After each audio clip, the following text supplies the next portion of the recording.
Assalamualaikum warahmatullahi wabarakatuh. Anak-anakku sekalian, kembali lagi bersama Miss Bunga dalam pelajaran bahasa Inggris. Kali ini kita sudah sampai pada pembahasan kedua mengenai materi keempat kita, yaitu things around me atau benda-benda di sekitar kita. Nah, kemarin kita sudah sempat membahas cara menamai benda, hewan ataupun tempat umum dalam bahasa Inggris. Di sini ada beberapa contohnya, yaitu yang pertama rug, karpet kecil, kemudian armchair, kursi yang ada sandaran lengannya untuk satu orang, kemudian bowl, mangkuk, jar, toples, kemudian ada sink, wastafel, kemudian ada towel, handuk, blanket, selimut, butterfly, kupu-kupu, ada pillow atau bantal, kemudian ada harbor, pelabuhan, dan mosque, masjid. Nah, hari ini tujuan pembelajaran kita adalah diharapkan kalian akan mampu untuk menyatakan jumlah dari benda atau hewan dan juga menggunakan preposition of place untuk menunjukkan letak dari bangunan publik atau umum. Langsung saja ke pembahasan yang pertama, yaitu cara menyatakan jumlah. Singular di sini maksudnya adalah jumlah bendanya hanya satu, sedangkan plural jumlah bendanya lebih dari satu, baik itu 2, 3 maupun seterusnya. Nah, ada beberapa aturan. Yang pertama, add s at the end of most plural nouns. Artinya, tambahkan huruf s di akhir kata benda, sebagian besar kata benda. Contohnya, bottle menjadi bottles dan cup menjadi cups. Yang kedua, tambahkan is pada noun atau kata benda yang berakhiran huruf ch, x, ss atau s. Contohnya, watch menjadi watches. Kemudian ada box, boxes, mouse, moses, bus, buses. Kemudian tambahkan juga is pada kata benda yang berakhiran f atau fe. Bedanya, huruf f-nya diubah terlebih dahulu menjadi huruf v. Contohnya ada kata wolf dengan huruf f menjadi wolves dengan huruf v. Kemudian ada life dengan huruf f menjadi huruf v, yaitu lives. Nah, selanjutnya ada juga yang tidak beraturan. Kalau tadi Miss Bunga bilang bahwa umumnya digunakan S atau IS untuk menunjukkan jumlah yang lebih dari satu. Nah, tetapi ada beberapa pengecualian. Contohnya pada kata-kata berikut ini. Yang pertama, child berubah menjadi children. Jadi ditambahkan ren di belakangnya. Kemudian ada woman menjadi women. Huruf A-nya berubah menjadi E. Ada man menjadi man. A menjadi E. Kemudian mouse menjadi mice. Goose menjadi geese. Sheep tetap sheep. Deer tetap deer. Species tetap species. Jadi beberapa tidak berubah ternyata. Itu yang kita sebut irregular. Tidak sesuai dengan aturan yang pada umumnya. Nah, sekarang bagaimana sih cara menanyakan jumlah dari benda atau hewan? Kita bisa gunakan kata how many. Karena kita membicarakan benda-benda yang bisa dihitung jumlahnya, apakah 1, 2, 3 atau seterusnya. Contohnya di sini ada gambar kursi. Mau tanya seberapa banyak kursi pada gambar? Kita bisa bilang, how many chairs are there? How many chairs are there? How many, kemudian sebut nama bendanya, chair, tambahkan s, karena bisa kita lihat bahwa kursinya lebih dari satu. Jadi tambahkan s, chairs. Nah, kalau bendanya ada lebih dari satu, to be yang kita gunakan adalah are. Makanya pertanyaannya, how many chairs are there? Jawabannya, there are 5 chairs. Karena setelah dihitung ternyata ada 5. There are 5 chairs. Jangan lupa s di belakang kata benda, kemudian jangan lupa gunakan are jika memang jumlahnya lebih dari satu. Nah, kemudian, what do you see? Bisakah kalian menyatakan jumlah dari benda-benda yang muncul pada gambar ini? Pertama, there is a rug. Kalau tadi saya bilang gunakan are untuk yang jumlahnya lebih dari satu. Nah, kalau jumlahnya hanya satu, gunakan is. Contohnya, there is a rug. Di sini kita lihat rugnya hanya satu. Jadi, there is a rug. Kemudian ada there is a side table. Di sebelah mana side table-nya? Ini dia, hanya ada satu. So there is. Kemudian there is a bookshelf. There is a bookshelf. Mana bookshelf-nya? Ya, hanya satu. Jadi there is. Berikutnya ada there are 5 cushions. Cushions dengan S di belakang karena jumlahnya 5. Di mana ada 5 cushions? di atas sofa. Kemudian there are 24 books. Di mana buku-buku itu? Nah, ini dia. Kalau kalian hitung ada 24 sehingga there are 24 books. Kemudian ada there are 6 plants.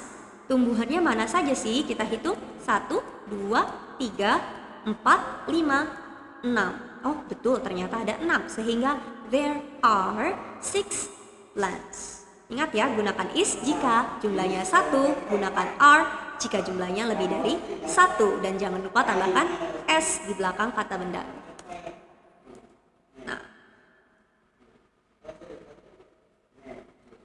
oke, jadi tadi ada kalimat there is a rug. There is a rug. Di sini di highlight a. Kenapa? Di sini artinya jumlahnya 1, sebuah. Nah, dalam bahasa Inggris untuk bilang sebuah bukan hanya kalian juga bisa gunakan kata an. An. Apa bedanya?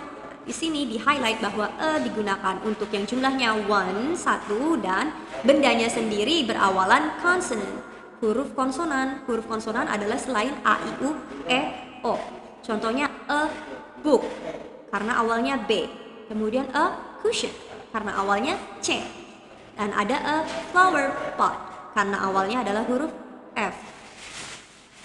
Ini contoh untuk benda atau hewan yang berawalan huruf vokal atau vowel. Jadi kita gunakan an dengan n, bukan e. Contohnya seekor semut, an ant. Kemudian sebuah kursi dengan sandaran lengan, an armchair.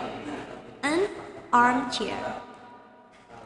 Jadi kalau kita buat rangkuman, digunakan sebelum kata yang diawali dengan konsonan, sedangkan an digunakan untuk kata yang diawali dengan huruf vokal. Nah, selain itu ada lagi artikel yang kita sebut the.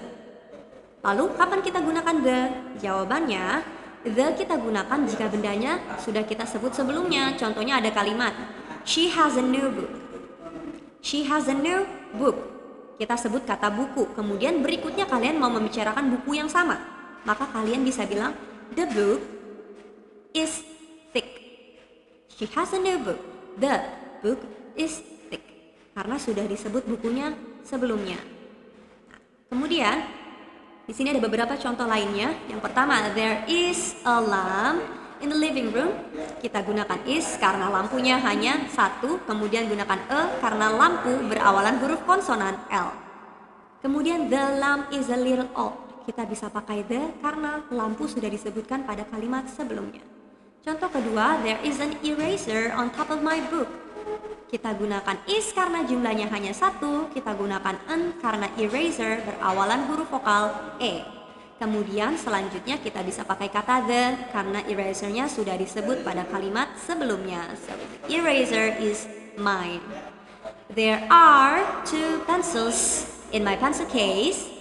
Kita gunakan are karena pensilnya ada 2, kemudian setelah kata pencil kita tambahkan s. Nah, I use the pencils every day. Kita pakai the karena sudah disebut sebelumnya. Selanjutnya kita bicara tentang preposition of place. Di sini ada in, on, under, next to, behind, in front of, dan between. In artinya di dalam, kalian fokus pada bolanya. Bolanya berada di dalam kotak. So, the ball is in the box. Kemudian yang kedua, bolanya ada di atas kotak. We can say the ball is on the box. Yang ketiga, bolanya ada di bawah, under. The ball is under the box. Yang keempat, next to. Next to artinya di samping. Kata lainnya adalah beside. Kalian boleh pakai next to ataupun beside. Nah, di contoh berikutnya ada behind, di belakang. Bolanya di belakang kotak. The ball is behind the box. Kemudian in front of, di depan. Ingat ya, kita fokus pada bolanya. Bolanya berada di depan kotak. In front of. Yang terakhir ada between, di antara. Selanjutnya, selain preposition yang sudah disebutkan pada slide sebelumnya, kalian juga perlu tahu nih, ada kata yang namanya across, artinya di seberang. Contohnya pada gambar sudah dibantu dengan tanda panah. Posisi seperti itu terpisah oleh jalan, kita bisa bilang across. Anggap saja yang di rumah misalnya, yang di bawah misalnya rumahnya Adibah, kemudian yang di atas rumahnya Amira. We can say Adibah's house is across from Amira's house. Rumahnya Adibah di seberang rumahnya Amira, across, di seberang. Selanjutnya ada juga kata on the corner. On the corner digunakan untuk menggambarkan bangunan yang letaknya adanya di pojok. Contohnya yang dilingkari, dua-duanya adanya di pojok. We can say they are on the corner. Kemudian sebutkan nama jalannya, misalnya on the corner of Garuda Street. Contohnya seperti itu. Oke, jadi itu tadi pembahasan singkat mengenai things around me dan bagaimana cara menyatakan jumlahnya dan juga letaknya. Semoga bisa dipahami, kurang lebihnya mohon maaf. Terima kasih atas perhatiannya. Wassalamualaikum warahmatullahi wabarakatuh.